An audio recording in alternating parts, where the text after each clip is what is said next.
Mygo Vonnen, welcome to Tolkien Lore Channel. I'm the Tolkien Geek, and for the first time ever on this channel, I'm actually hosting another YouTuber for a conversation. Some of you may know that I was on the Clueless Fangirls web channel for one of her videos a while back, but it wasn't posted on my channel. This one, I'm actually hosting, and this is going to be on my channel. So this is a first for me, and it's technology is weird, folks. I'm not a zoomer. This is weird. So if we have glitches, it's probably my fault. So with that caveat out of the way, the topic of this video is going to be Tolkien and the critics. Now, there may be more than one of these videos that we end up doing, and GirlNextGondor and I are doing for this video mainly critics who were mostly contemporary, but were at least criticizing something about the literature aspect of Tolkien's work, and specifically Lord of the Rings. We're not looking into criticisms of, racism, sexism, any of that kind of stuff. This is purely like looking at the work as literature and its failings as such. So it's going to be interesting. There's at least at one other video we could do on this topic, probably at least two more. In fact, if any of you have read the book, the Author of the Century by Tom Shippey, he has an entire chapter in one of the later editions dedicated to critics, and we're not even touching most of the critics that he talks about in that chapter. So we may end up making a whole video out of that too. But for now, we're going to be looking at some of the ones that I've kind of put together from contemporaries who criticized it at the time it came out, and really looked at it in terms of just the literature of the thing. With that said, we're going to start off with one, and this is one that actually I didn't even know about until I got my wife got me a CD set called The Tales from the Perilous Realm, which I didn't even know existed. The BBC, not only did they do a radio dramatization of The Lord of the Rings, they did radio dramatizations of Farmer Giles of Ham, Smith of Wootton Major. They actually went back and did like the Tom Bombadil chapters that they didn't do for the Lord of the Rings adaptation. And they also had like a kind of like a mini documentary type thing where they interviewed people about Tolkien and did that kind of thing. And in this, there was a critic named John Kerry, and no, not the American political candidate from back, about a dozen years or so. Well, gosh, it's more than a dozen years by now. Anyway, this guy is definitely a British guy, and he had some interesting criticisms about Lord of the Rings that I want to lead this off with. So, you ready, Girl Next Gondor? I think I am. I'm happy to be on the channel. All right. So, John Kerry's criticism was that The Lord of the Rings was a book for children, and he gave two rationales for this. One was that its morals are simplistic, and he went into, like the good guys are always good, the good little boys come home from war, and the bad guys are irredeemably evil, and there's really not a whole lot of moral gray in Tolkien's universe. And the second half of his criticism, why it's a children's book, is that the book does not address the topic of sex, eroticism, sensuousness, any of that type of thing. So that was the crux of his argument for why Lord of the Rings is a children's book. Now, I have my own thoughts on why both criticisms are absurd, but I want to get your thoughts first. What do you have to say in response to both of those? So, I think I have 3 points. The first thing I want to kind of suggest, and I understand that this may not have exactly been Carrie's point. How old were you when you finished Lord of the Rings, and how many tries did it take you? Be- because I was definitely, I mean, I was 11 or 12, and I was like, the nerdy little girl who read well above her reading level and was already into the upper grade work. So, and I couldn't get through. It took me, I think, 5 tries to get through Fellowship, and the only reason I made it past the Council of Elrond was because the bathroom flooded and I couldn't leave my room for 2 hours. So, yeah, it was so that, and then after that, I was just gone. I think I finished the rest of them in about 2 days. But yeah, it's like if it's a if it's a book for children, it's not really a particularly easy read. So, and I get that he means perhaps more thematically and morally, but still to say that it's not, a complex or a challenging piece of literature just on the very superficial level, that argument doesn't really hold. The simplistic morality one comes up a lot, and it seems it persists. People will talk about like, oh yes, and Lord of the Rings, and it was of course a groundbreaking, genre-defining book, but it has its failings. And one of them is that, oh, the morality is so simplistic, whereas that lovely modern classic, A Song of Ice and Fire, has such more realistic and much more compelling character narrative arcs. I don't hate George R. R. Martin. I just wish that some things had gone differently there. I'm gonna tactfully leave it there. This criticism always confuses me because it's like, have these people read the book? That Have is they? pretty much exactly my response half the time. Have they? I mean, just to take, let's grab a couple of guys out here. So, Aragorn cannot get his act together to save his life until about halfway through book 2, or so not book 2, it would be probably halfway through book 3, halfway through the Two Towers, the second, I guess, volume if you're reading it in the chopped up form. So he makes a ton of just poor judgment calls. And they turn out all right in the end, but he really struggles with that. Frodo is supposedly a good guy, but fails in the end massively, decides that he'd rather, sacrifice all of his friends and any hope of there being lasting goodness in the world for the sake of personal power. Not just at the end either. I mean, he fails a couple of times just before he gets to Bree. Oh yeah, yeah. I tend to attribute those more, I guess, to just more ignorance and inexperience than like actual moral decay. But he's supposed to be our protagonist, and he does have the moral high ground for much of the book. And Tolkien's whole point is to put a basically good character protagonist into a position where at the end he cannot possibly succeed in making the moral choice.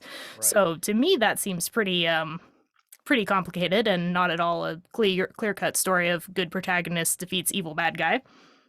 And then for the lack of sex and eroticism, I've read like 5 or 6 adult mass market books in the past year that had very little in the way. They were stories about other things. They were stories about people who, for whatever reason, were not pursuing a relationship as their primary goal in life at that point. Or if they were, it was not important to the plot or theme to really go in depth in that.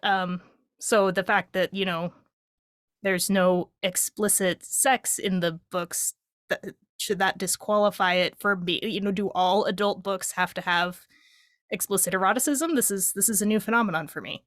Some can, some do, but to say that all of them that's a qualifying feature that must be present, it's odd. It seems odd. Yeah. Well, and kind of taking your points in reverse order there, that you're kind of hanging right around the edges of one of the thoughts that I had about the whole sex and eroticism point, which was, if you're thinking that all adult level literature has to deal with that topic, it seems like you're really not so much an adult as an adolescent, because adolescents are the ones who are really the ones obsessed with that topic all the time.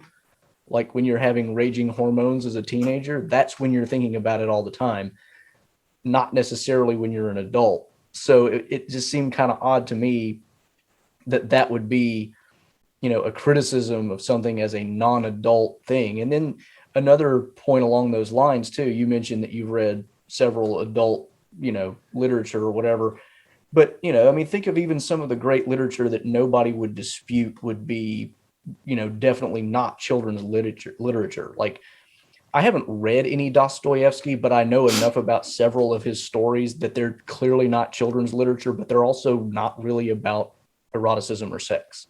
They're about, the moral struggles of humans and how they deal with issues. I mean, you've got stories like Crime and Punishment and the Brothers Karamazov, and, none of these that I've read, but I know the synopsis versions of them And it's like there may be issues that arise in them that are tangential to the story that deal with eroticism and sex, but the central crux of the story is not. And you could, I mean, it just like, in what world do we think that all adult literature or, even movies or anything like that has to be dealing in some way with sex? And, a good example of, even movies, Saving Private Ryan is clearly an adult movie, and it's clearly a movie about things that adults have to deal with and that children should not really ever have to deal with. But there's not a scintilla of anything erotic in it. I mean, there's nothing touching on that. But would anybody claim that it's a children's movie because of that? I mean, that just seems silly. So yeah, and then going back to your second point about the simplistic morality, one of the interesting things about the story, and this goes to your point about, have these people actually read the story? Uh, the fact is, you have characters like Saruman, Denethor. I'm trying to remember some of the other ones that are clearly kind of sort of morally gray. Like Saruman is not irredeemably bad. Even Gollum is not irredeemably bad if we're going to take Gandalf seriously. Gandalf thinks there may be hope for Gollum's cure. He thinks that there's probably not much chance that he can turn Saruman around, but he thinks that there's a chance, and he tries. And based on Saruman's reaction in his conversation with Gandalf, he obviously struggles himself. Boromir is a guy who ends up being a good guy, but clearly fails and then redeems himself. I mean, none of these characters are really just 100% straight good. Even Sam, who, most people would look to as like the paragon of virtue in the story, maybe in terms of protagonists, has his failings. Like, he may be the reason that Gollum is not in the end, kind of redeemed himself, because he treats him too harshly right in the moment where Gollum is on the verge of repenting of betraying Frodo and Sam to Shelob. So, I mean, all these characters have their problems. Even Faramir, who's my favorite character, has his daddy issues that, give him a little bit of a gray area there. So, I mean, there's nothing in this story that's clearly just, I mean, yes, you have the overarching, these are clearly the good guys on the good side, and these are clearly the bad guys on the bad side. But those two things do not rule out the existence of moral grayness. So, Yeah, I think what people confuse a lot, if I can kind of jump in, is there is an absolute morality in Middle Earth. There are actions which are clearly good under all circumstances, and actions that are clearly bad under all circumstances, and then there's a bunch of sort of distinctions between those two. But none of the characters, even Sauron himself, is not necessarily. At one point in the book, yeah, we have that line, "Nothing is evil in the beginning, even Sauron was not so." And then, of course, in the letters afterward, sort of the extended universe, histories of Middle Earth, the sort of ancillary writings. Um, Clearly, Sauron had good, like, admirable qualities, and like you said, Saruman, Gollum, even, I guess, there's a lot of debate about the orcs, but the orcs kind of, show flickers of what appears to be potentially an independent will. And then on the other side, you've got the quote good guys who are trying to perform the good action, which is to resist Sauron and put aside their personal pettiness and desires and unite and come together and defeat evil, essentially personalized evil. But none of those characters are capable of 100% moral actions 100% of the time. Even the best characters make judgment, failures, and Gandalf and Denethor, I think. So, Denethor clearly a gray character where he has sympathetic motivations and he's trying to do his best. And but Gandalf, even Gandalf the White, that we consider to be like as close to an angelic moral figure as we get in Lord of the Rings, says, "Yeah, I think I kind of screwed up with Denethor. I should have realized what was going on, and if I had, maybe I would have handled it differently, and we could have avoided this whole mess." So yeah, definitely. I mean, I think people confuse the fact that there are absolutely good and absolutely evil actions or judgments that you can make. They confuse that with the characters having the ability to make the characters will be absolutely good or absolutely bad, and that's of course it's the opposite. I mean, I think that's antithetical to what Tolkien's trying to say. Right. Yeah, and actually, I've done a video previously that relates heavily to this topic, which is on the idea of law breaking in Middle Earth, and I give several examples. Eomer, when he first meets Aragorn, Legolas, and Gimli. I think I threw in the instance of Baragond, having to break the law in order to stop Denethor from killing Faramir, and there's other examples where characters have to really address the issue of like, do I adhere to the strict letter of the law, or do I do what I think is right, even though there's some risk in that, even on its own terms. And so just on that level alone, there's clearly a lot of moral struggle, even if not grayness. And so to me, that's one of the silliest criticisms of the book as a whole, because like you said, it's just really misconstruing there is such a thing as absolute good and evil versus every character is good and evil, and there's really never any kind of like hard decisions to make. It's like, Yeah, where the whole book is about making hard decisions. It's like, did they read it? Yeah. That's what it comes down to.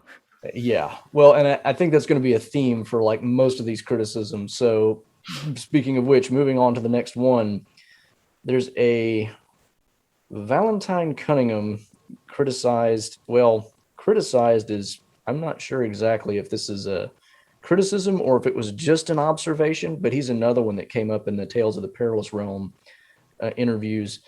But he said that hobbits are boys who enjoy adolescent things like food, beer, tobacco, fireworks, and gifts. And at one level, maybe that is just an observation, but the way he kind of couched it made me think that he was criticizing it as if hobbits are just kind of like, I forget the term, but like basically it's your ability to just kind of indulge in a fantasy of what you would ideally like to be, if you could just have whatever you wanted. Sort of like a wish fulfillment thing. Yeah, that's what I was thinking of. So, if we're, and I don't know that was his intent for sure, but assuming that it was, do you have any thoughts on that one? Well, again, on the one hand, I think there's a bit of justice in that, especially since the book itself kind of sets up this model where the Hobbit characters themselves, when we start out, even Frodo, who's old enough, he should know better, but I blame the ring. He's kind of in this sort of extended youth period where he hasn't really had to take on any serious responsibilities yet. He hangs out with mostly his younger cousins and his friends. He lives alone. He's had his inheritance has kind of been given to him, and then of course Merry and Pippin and Sam are all quite a bit younger than him. So in the beginning of Fellowship of the Ring, they do have that sort of adolescent quality. They haven't really grown up yet, which, the protagonist at the beginning of an epic million-word novel is not going to is going to show a little immaturity. It's called, character development. Right. And by the end of it, we can see that they've all grown and matured quite a bit, and they've all had their little moment of crisis and overcome it. But hobbits in general, I think, this goes back to the Shire kind of being construed as this idyllic, pastoral, like, wonderland. And in a way it is. It's meant to represent something. It's meant to represent like the fantasy of home for the characters while they're out adventuring, so that they have something to sort of remind themselves of what is civilization and what is decency and what's worth fighting for. But of course we get complicated on that a little bit because of a couple of things. The Scouring of the Shire chapter, obviously, where the hobbits come home to their, idyllic little pristine little countryside, and it's been taken over in part because the hobbits were too self-serving or too conflict avoidant, or just not prepared to face Saruman and a handful of mostly human ruffians, because of course as soon as Merry and Pippin and Sam and kind of Frodo from the back rally them, they very quickly overthrow and kick everyone out. and it's accomplished pretty quickly as soon as someone's there to kind of give him a kick Yeah. in the rear and get him moving. So we can see that that's really clearly shows that the Shire itself was not a perfect society; it was corruptible. And going back and rereading the first couple chapters, long awaited party, long expected party, and the one that comes after that, where we're really focused on the Shire and its goings on and its society.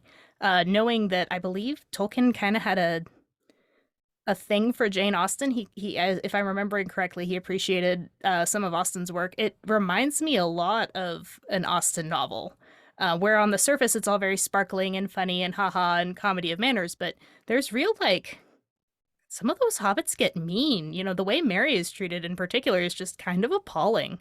Yeah. And that's just, we don't dwell on it and we don't spend a lot of time there, but we can already see that, the Hobbit society with its beer and its um gifts and its adventures and all that kind of thing, and the stay at homeness of it and the sort of resistance to change. Tolkien himself critiques that, not just by the end of the book, but even in the beginning of the book, it's there. There's this undercurrent that you can see that, they're setting up for their own downfall.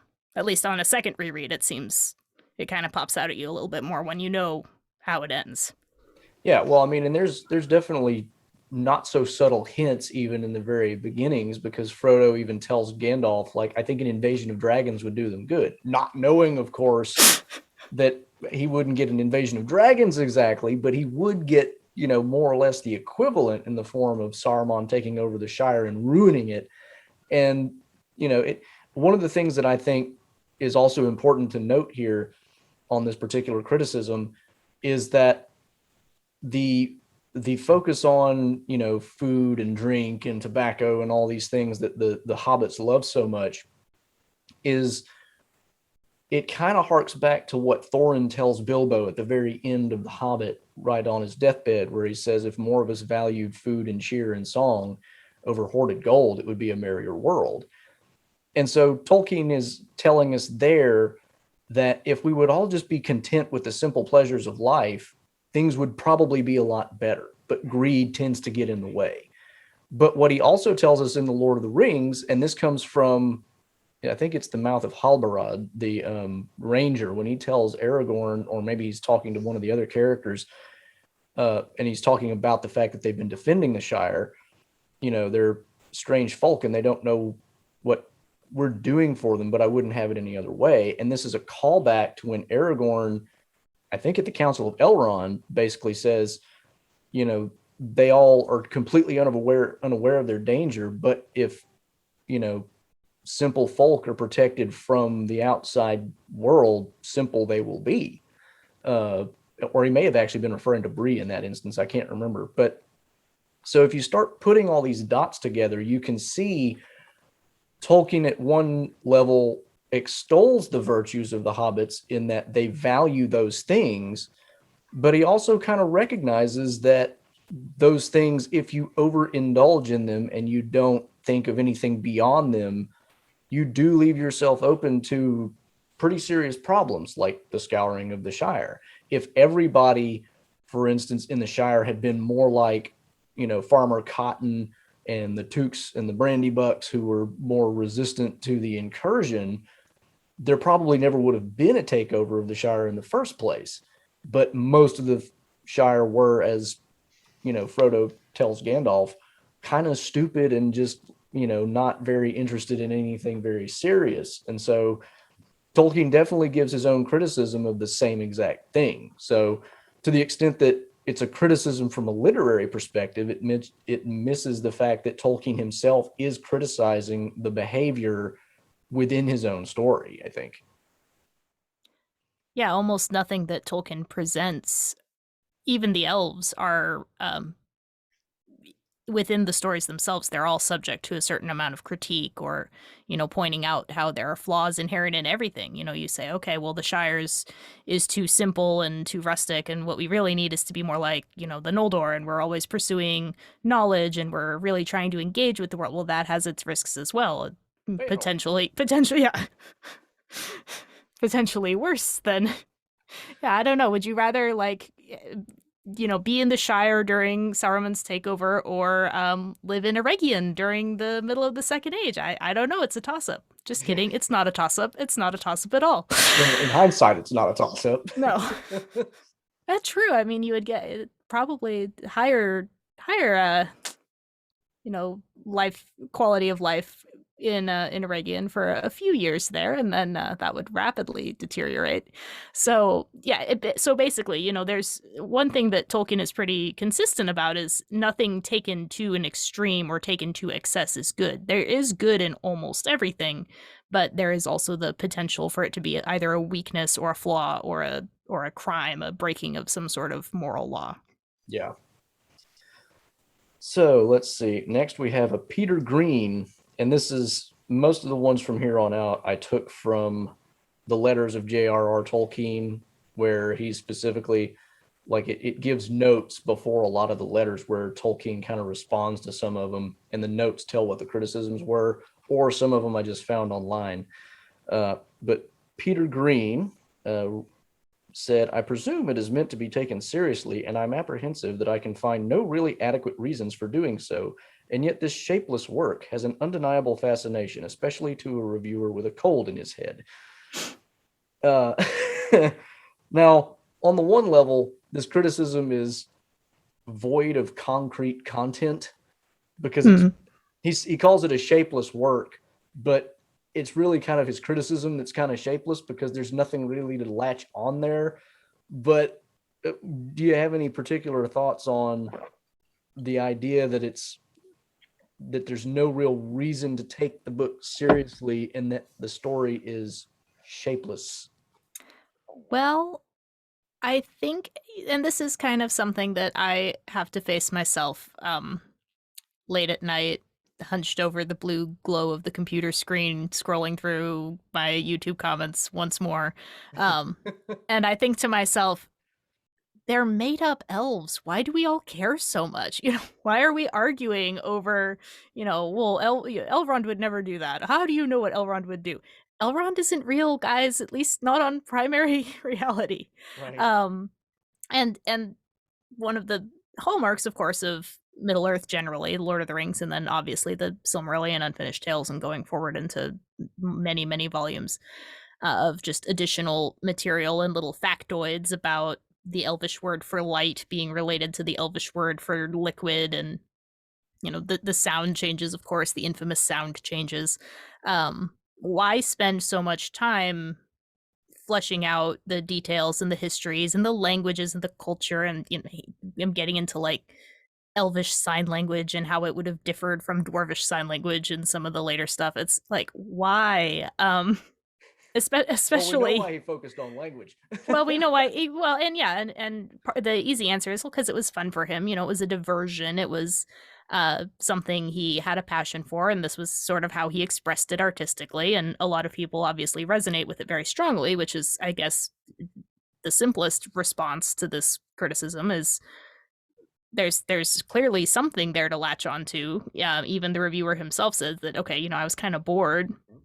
I was stuck at home and sick, but I couldn't really look away, even though I kept asking myself, why am I getting invested in this? So, I mean, you could take that from an artistic angle. Tolkien has essays that kind of hint that he sees value in creation just for its own sake, and, verisimilitude as something that, if you commit yourself to it, is a worthy endeavor in its own right. There's also the fact that by making it so complex, we get the ability to have those multiple shades of meaning that rewards rereading and further study. And, every time you read it, you kind of take away something different. What we've been talking about in the past couple criticisms that we've addressed about how it's maybe lacks complexity, or oversimplifies this, or, these people only care about X, Y, or Z. A lot of that doesn't work because Middle Earth is so complex, because there's so much history there and so much context to take into account. That's what makes it possible for all of these really subtle distinctions to come forward. Yeah. Well, and another thing too, in terms of just the at the level of taking the story seriously, he says he can't find a reason to do it. And in fairness, I should note that when he made this criticism, it was specifically after the Fellowship had been released, before the Two Towers and the Return of the King, Hmm. and so he hadn't read the entire story. So he hadn't gotten through, most of the resolves of so many of the things that were set up, not only in terms of just the resolve of the plot, but even in terms of like the level at which Frodo's character grows, Sam's character grows. I mean, Sam, by the time you get to the end of the first book, has not really changed much as a character at all. It's really in the Two Towers and the Return of the King that Sam comes into his own. So the idea that there's not much to take seriously, okay, if you're only reading the Fellowship of the Ring, maybe I could understand that criticism, but then why would you criticize it at that level if you haven't read the whole story yet anyway? And the same goes for the shapelessness of the work. It's like, well, you haven't seen the whole thing. There is no shape that you can't see the whole shape because you're only seeing a third of it. There's stuff missing. But even just within the terms of the Fellowship of the Ring itself, you can clearly tell that there's a very definite progression that this story is going to have, that there's a lot of really, deep and thoughtful stuff going on in it. Because, I mean, even at the Council of Elrond, besides the exposition dump, which I'm one of those weird people that loves the exposition dump, but even aside from that, when they come down to debating what they're going to do with the ring at the very end, you can tell there's some real moral reasoning and thought process about how to deal with a really weighty problem like that. And so when he says he can't find any reason to take it seriously, to me, that strikes me as what, and this is me trying to read his mind, which is maybe a bit unfair, but it sounds like the kind of criticism that you would get from somebody who just has no real interest in fantasy and thinks it's all a waste of time. It's like, give me a good hard-nosed, realistic novel. And, there's nothing wrong with realistic novels, but one of the beauties of fantasy and science fiction as well is that you can do things and explore things with those kinds of stories much more directly than you can in a more realistic type of story. So even in just the Fellowship of the Ring, there's enough there, I think, that you could definitely pull out something to say, yeah, there's real reasons to read this book. It's not just, what if there were elves and there were a dark lord and what kind of Yeah. weird things might happen. It's not that simple. There's real thought behind it. And because there's real thought behind it, you should expect that there's going to be even more really serious stuff to latch onto and reasons to be fascinated, so to speak. Yeah, it's kind of goes back to the old applicability versus allegory chestnut that people quote and misquote all over the place. Um, because it is set in this highly detailed, made up period in history. I guess, if we're going to be very specific to Tolkien envisioning it, at least at one point, as a made up period of time in our own, basically, world or Earth. Yeah. Why make something up when you could write a story about? I mean, I'm sure he knew enough about medieval history or um, post-classical history to write a historical novel if that was his leaning. But he set this problem of what do we do with questions of power and morality and mortality and death um and lack of death. In the case of the elves, what do we do with the question of life um that seems to extend without any sort of point? It's all set in this fantasy realm, which means that he's not bound by what actually happened or what actually could happen. And therefore, he can set up scenarios that are really timeless. They apply to multiple scenarios, everything from should I let the little old lady finish crossing the street before I complete my left turn, or you know, what great political decision that I am faced with should I make? Things like that, all the way from the macro to the micro level across time and space and on into infinity. Because it's set in something that's so removed from, quote, primary reality, it has almost infinite applicability. Yeah. All right. And here's another one that is, again, directed specifically at the Fellowship of the Ring. And this is from Edwin Muir, who, by the way, was Yes. again. So get ready for the follow-up on this one. But specifically as to the Fellowship, Edwin Muir said, "The Fellowship of the Ring is an extraordinary book, yet for myself, I could not resist feeling a certain disappointment. Perhaps this was partly due to the style, which is quite unequal to the theme, but perhaps it was due more to a lack of the human discrimination in depth, which the subject demanded." So he thinks the style doesn't fit the theme, and that there's a lack of human discrimination in depth, which is demanded by the subject. Which again, I wonder in what sense he even means that, considering he hadn't read the other 2/3 of the work. But given what we have to work with, what are your thoughts on that? Well, the style question is interesting because what style is he talking about? This is perhaps most visible in Fellowship of the Ring, where we go from Three is Company and the Bath songs to Tom Bombadil, and then we're into the Barrow, and then we're back to Bree, and then we're at the Council of Elrond, and then we're on the road, and it's kind of mood and style whiplash because he goes to that high style, the more removed one, and then he drops us back down into the Hobbits, who are at this point like at their most Hobbitish, their most adolescent, if you will, to refer back to the earlier criticisms. And he does this often. Clearly, it's quite intentional to play up or play down or juxtapose certain themes. So, so I guess without further information from Muir, I would not be able to properly respond to this critique because there are multiple styles at play, often very deliberately trying to serve the themes, different themes. So I would need more details. What style is he referring to, and what theme is he referring to, and how does he think that the style doesn't fit the theme? Because clearly Tolkien had a plan for that. Now, you don't have to agree with his plan or think that his plan was successful, but it was clearly there was intent behind all of that. So it was the style doesn't fit the theme. And the lack of human discrimination in depth, or and that again, lack of human discrimination in depth, which the subject demanded, is what it was. And that again, I don't know what he means by that. The subject, okay, so the subject of Fellowship of the Ring and of the Lord of the Rings as a whole is ultimately how the choices ordinary people make affect the play out between good and evil in the world.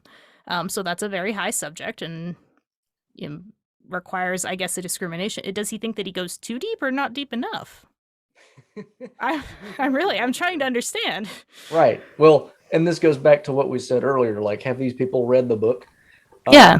Because again, it strikes me as the kind of criticism somebody would make who's not really paying deep attention to the story as it is, on both points. I mean, as you already pointed out with regard to the style, there are multiple different styles, and part of the contrast of those styles is itself in service of the theme, which necessarily relates to the ordinary interacting with extraordinary events.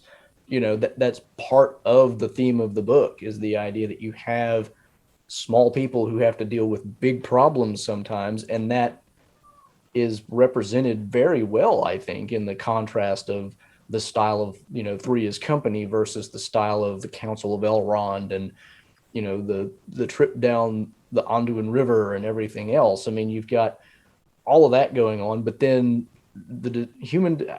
This is one thing that I don't like in a lot of.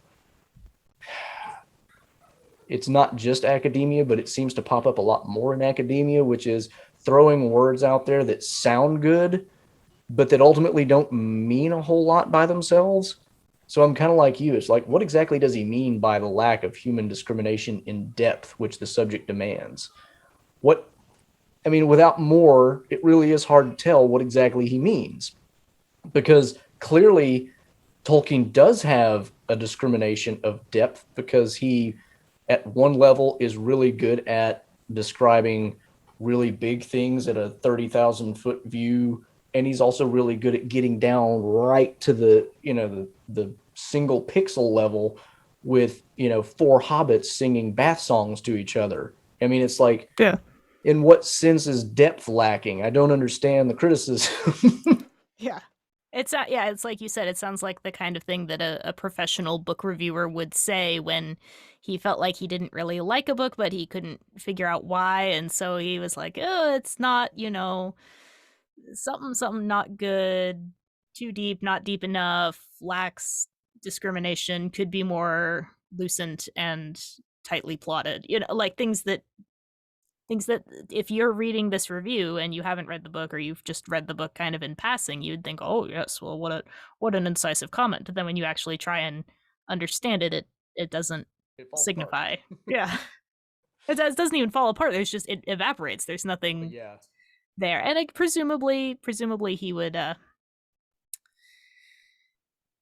perhaps he could give a more articulate defense if we had him on and he was, defending his assertions personally. Possibly. I try to give everyone the benefit of the doubt, even people who clearly seem to not be speaking with a great deal of wisdom.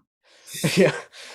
And in Edwin Muir's defense, before we rag him again later on, I will say that in response to the Two Towers, he did praise the Ents, which a lot of other people criticized. So at least he recognized some of the good things that Tolkien put in the story. So let's not just totally ignore Edwin Muir as a complete ignoramus who knows nothing.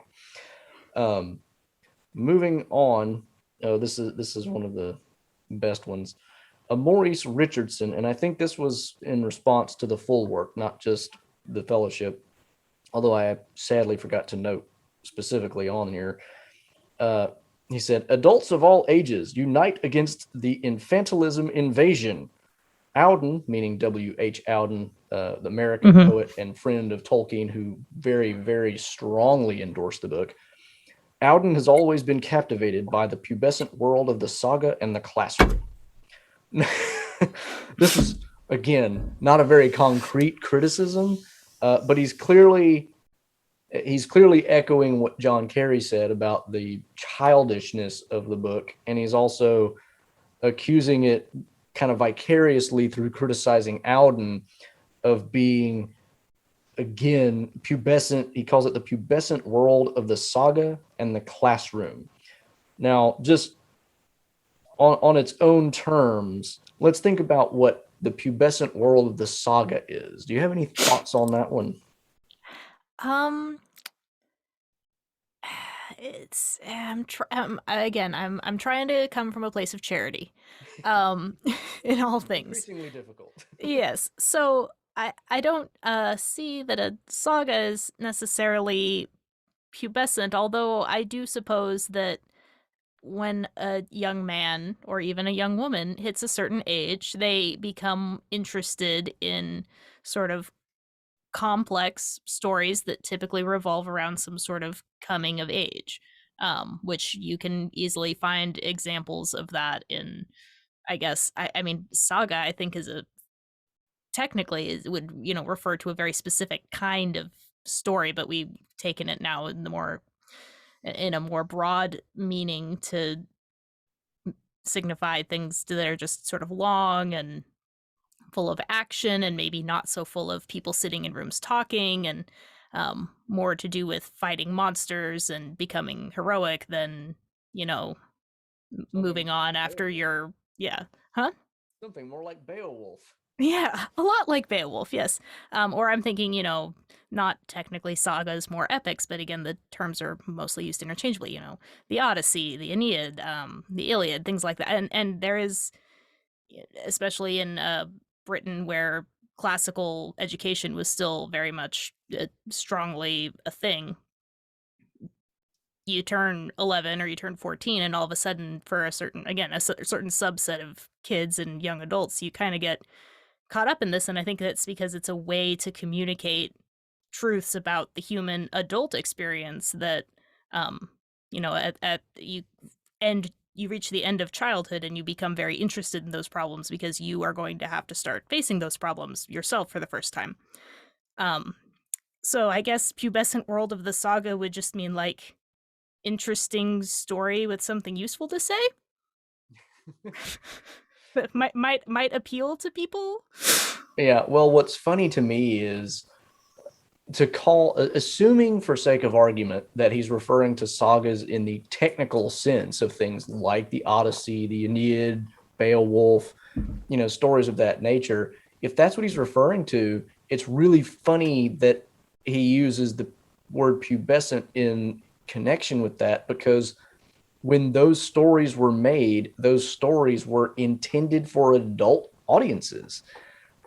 Those are not, again, going back to the, what's a child story and what's not a child story. That's, those were clearly not meant in that way. If he means something more like just a, what you might call a child's adventure story, maybe he's got something in mind there specifically, because, there is something appealing about the adventure story to, like you say, adolescents or even younger. But to me, to rule that as, again, something childlike smacks of the same problem that John Kerry John Kerry's criticism ran into, which is, in what way is that necessarily child literature? Like, I mean, again, because of the way that sagas work, they convey certain things that other stories don't. Like you were pointing out, I mean, some of them have something useful to say. And Tolkien, of course, had a lot to say specifically on the issue of Beowulf. He wrote the entire essay on the monsters and the critics, criticizing the people who thought that Beowulf was just kind of drivel. It's like, no, you're missing the point, people. Pay real attention to how these things worked in the minds of the people who wrote and listened to the stories. So, that idea that the saga, in either sense of the word, is somehow something that's, for the pubescent, is, again, just silly. And if he specifically means that in the way of, traditional, technical sagas, now he's even blending into, like, chronological snobbery, because now he's basically saying, well, we just know better than all those ancients who wrote about sagas. We now know what really makes for adult literature. It's like, maybe you're not as wise compared to your forebears as you think you are, and you should have a little more chronological humility. Yeah. Yeah, I think this actually was more of a problem at mid-century, more obviously a problem at mid-century than it maybe is now. Although it's still definitely present, you don't have to look very hard at all. But this sort of belief, as you said, this snobbery, this idea that we know, we modern humans have more sophistication. Our art is more sophisticated. So all of the art that precedes what we consider now to be fashionable and, in line with modern sensibilities and tastes, which of course are superior and elevated because they came later in time, because that, logic works there just great. We don't need to examine that assumption at all. Later is better, newer is better. So yes, there's the idea that it wasn't quite fashionable. You could never get it published today, and therefore it's a throwback. It's a remnant of a simpler time when men weren't really men and didn't really have adult problems. Like, for heaven's sake, we have locomotives and newspapers now, and all poor Odysseus had was a boat. He couldn't nearly have approached our level of sophisticated thought on the important issues of today. And of course, that's once you say it, the argument just falls apart. But the power lies in how many people believed and still do believe something very similar to that implicitly. Right. Yeah, and what interestingly, that is one of the things that Tolkien and Lewis were working so hard at, is fighting against this idea of chronological snobbery, especially Lewis. I mean, Lewis, because Lewis wrote so much that was not fiction, that was deliberately argumentative. He wrote specifically on the topic of, like, guys, just because it's old doesn't mean it's not as good. Like, Yeah. But Tolkien clearly had some of the same ideas. So, but yeah, it's one of those. It strikes me as that kind of an argument. I don't know if that's what he means, but I have a feeling that probably is. Certainly sounds like it. Now we return to Edwin Muir again, and Oh boy. this is the one This is the one for where Tolkien writes a letter in response. It has one of my favorite lines in all of Tolkien's letters because he just comes out in all of his frustration. But Edwin Muir says, and this is after he's read the entire book. Uh, he says, all the characters are boys masquerading as adult heroes and will never come to puberty. So he's actually more critical than Maurice Richardson in that, they're not even pubescent yet. They'll never come to Yes. puberty. Hardly one of them knows anything about women.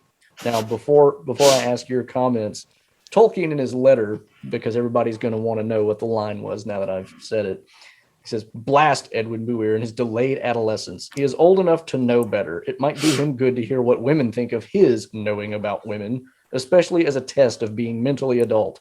If he had an MA, I should nominate him for the professorship of poetry, a sweet revenge. Now, Tolkien, Yeah. being the perfect gentleman, knows how to put somebody down in the most polite way possible, but Yes. I would like to nominate you for a promotion. yes. That's how much I hate you. Yeah. Yes, But and Tolkien could sling it. On top of Tolkien's own reply, do you have anything you'd like to add in terms of the prepubescent nature of characters and their knowledge about women? And you, of course, being a woman as opposed to Edwin Muir being a man, you would probably know better than he would.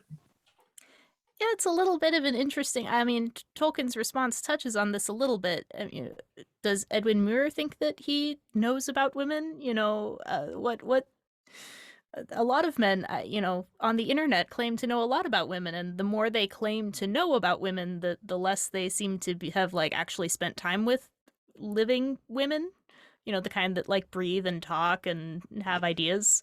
Um, and Tolkien, of course, had a famous long marriage with his wife, whom he loved, and um, it wasn't didn't have a marriage that was free of problems. They had to work through their conflicts just like any other couple would, and he had a daughter that he loved very dearly because he put her through school as well as his three sons, and wrote her Christmas letters long past the date that he would have been obliged to do so. I think she was like 12 and he was still taking the time to sit down and craft her like really lovely Father Christmas letters to wake up to.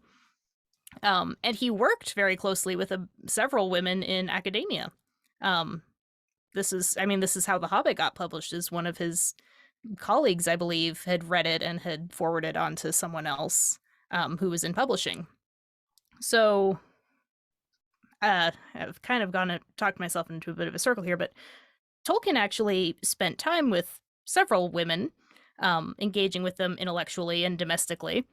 And I believe the conclusion he reached is that women are essentially humans. Imagine that. and a story about humans may appeal to humans. So yeah, and I'm not saying necessarily that there's nothing to examine or critique in portrayals of women and femininity in Middle Earth. It's interesting. A lot of people get sort of polarized on the issue before they've really given it a lot of thought and research, I think, unfortunately, because it's not perfect, but it's a lot more complex and a lot more nuanced in treatment of women than I think a lot of people assume at first. And then as for the characters knowing nothing about women, again, it goes back to that idea that, do we necessarily have to have every character be in a love triangle to make the fiction compelling and worth reading?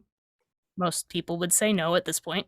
And then again, a lot of the characters have relationships with, again, human women. I use the word human to mean like sentient creature, obviously. Right. Galadriel is not a human. Arwen's kind of like on the fence. And they gets knocked off one side or the other. Eowyn is the big one, of course. Aragorn and Eowyn have a relationship that is cognizant of the fact that he is a man and she is a woman and she has a crush on him and he can't return her love, but also extends on to deal with things like duty and experience and authority and, things that don't just hinge on the fact that, oh, well, they might kiss someday or something, they relate on a level that's not necessarily purely romantic or erotic, but Aragorn seems to know pretty well what Eowyn is and might be thinking, both as a woman and just as a person in her specific situation. So, yeah, that's at least one of them knows something about women. Yeah. Well, and the other thing too, as far as this criticism goes, I'm not sure exactly where he's getting his data for this, and this is kind of like one of your criticisms of the earlier critiques was, like what's the what exactly are we talking about here? Because if you think about it, how many of the characters that we really get up close with end up in anything like a romantic relationship? And we've got Faramir, who ends up marrying Eowyn. Aragorn marries Arwen. Sam marries Rosie. And then Merry and Pippin marry people that we never even really hear about in the main story. We just find out about them in the appendices. Um, so it's like, in what sense are all of these people prepubescent and have no knowledge of women? We don't know anything about their knowledge of women because they don't really interact with women for the most part, at least not at a romantic level. And even Aragorn, who interacts with Arwen, and Sam, who interacts with Rosie, that's all kind of off stage. None of that happens in the main story. So the idea that we actually even have data to go on here is kind of weak. The only really good data point we have is Eowyn, who interacts primarily with Aragorn and Faramir. And even her interactions with Faramir are kind of glided over to an extent. Like, they have an initial meeting where they exchange a few words, and then they get together a lot that we don't see in detail, but we know they must have conversations. And then they have their final conversation where Faramir finally turns her around and she accepts his love for her, and they decide that they're going to get married. But like, even there, to the extent that we can see that Faramir understands something of her nature and her thought processes, we also don't see all the buildup that happened before that. So primarily what we see is Faramir interacting with Eowyn as another human being who has desires, hangups, all these things that he has to work through to get her to end up, accepting him for what he wants, and to let go of her basically death wish for not Yeah. being accepted by Aragorn. And of course, Aragorn is even more so dealing with her in exactly that kind of way, because Aragorn is trying not to deal with her on a romantic level. So it's like, they're prepubescent. How? Like, I don't even understand what the criticism is about, because we have so little data to go on. I mean, the closest thing I can maybe think of is that Gimli is like kind of awestruck by Galadriel. But even there, it's like, it's clearly, it's almost obvious that what Tolkien is doing there is recreating something like an Arthurian court chivalry, because he sets up the whole dynamic between Gimli and Eomer where they almost fight each other over it. So, just, yeah, I don't understand where the criticism even comes Well, from. and again, I think you mentioned this earlier. What time period is one most likely to sit around talking and obsessing endlessly about the opposite sex? And, you know, Chelsea looked at me in the lunchroom for 3.5 seconds. What does that mean? Like studying women, or women doing this, studying boys and being like, oh, they blinked 5 times. Like, what does Cosmo say about that? Like, that is adolescence. And it's like, it's great and it's fun. But after a while, you realize again that, there are boys and there are girls, there are men and there are women. And you can enter into a relationship with one of them potentially someday, but that's not going to be, that's going to be a part of your life if you're lucky, and not your whole life. You're also going to have other interesting things going on and other responsibilities that you need to take on, such as in this case, saving the world from an incarnate evil demigod. Might take precedence a little bit over, oh well, I've got a girl back home kind of a thing. A little bit. So A little bit. yeah, just you think, yeah, perhaps slightly higher on the priority totem pole. So yeah, the idea that because the characters don't seem to engage or spend a lot of time worrying about the opposite sex or being in a relationship or women or anything like that. The assumption that that's because they don't know about women, and that a really, a proper red-blooded adult story that dealt with adult themes and mature content would, of course, have just like body parts everywhere. Or at least verbal Just foreplay. or talking about it, kind of obsessing about it around the campfire. Like, can you imagine? They're on a quest to save the world. They're probably all going to die. Many of them do die. So maybe they don't need to take a break to like work on their dating strategy. Yeah. So let's see. Man, I still have a lot. I'm trying to think here. I mean, we've been at it for a good while now. Should we maybe cut it short here and save some more for future videos? Yeah, that might be a good plan. Okay. I have to go let my rage simmer down for a little bit. Yeah, there's more Edwin Muir, by the way. Oh, I'm sure. I look forward to it. Poor Yeah. Tolkien. He put up So, with a lot. yeah, well, and it's so much fun to pick on Edwin Muir because Tolkien loved to pick on him too. So, but yeah, we'll go ahead and call that a video for now. We'll probably do at least one more of these because it's really interesting to look at the criticisms of Tolkien. And like you said, a lot of them like really do boil down to, did they read the book? Like, Yeah, like carefully, or did they just move their eyes across the words? right, and not really look at it. And I mean, for a first read, there certainly is a lot to take in, and it's nobody's gonna say that you can get everything out of the Lord of the Rings the first time you read it. And certainly going back to that whole idea of the work being shapeless, the more I read it, the more shape I see, because you start to pick up on parallels and the ways that the story all hangs together, and things you don't notice the first time around. But if your job is to be a literary critic, you'd think you would spend a little more time really thinking about it than that. Or that you would be able to tell that, look, I may not have gotten all of the meaning out of this, but it's clearly there. You can see that there's an argument. Again, even if you just read Fellowship of the Ring, you could see that there's, a real attempt to seriously treat important themes. Right. The other thing that I have to like give some of these guys a pass on is there had really never been anything like Lord of the Rings. True. So, like, even today, a groundbreaking fantasy novel has at least, we have a frame of reference for how to deal with that and how these stories are told and what sort of tropes they might make use of. But up until that point, people are looking at Lord of the Rings and they're like, so, I mean, what is this? Is this some sort of like, historical? Is this meant to be like a dream sequence? What's going on here? And that, I think, probably hindered a lot of people, maybe unfairly. Possibly. Or maybe they just didn't have the time to spend.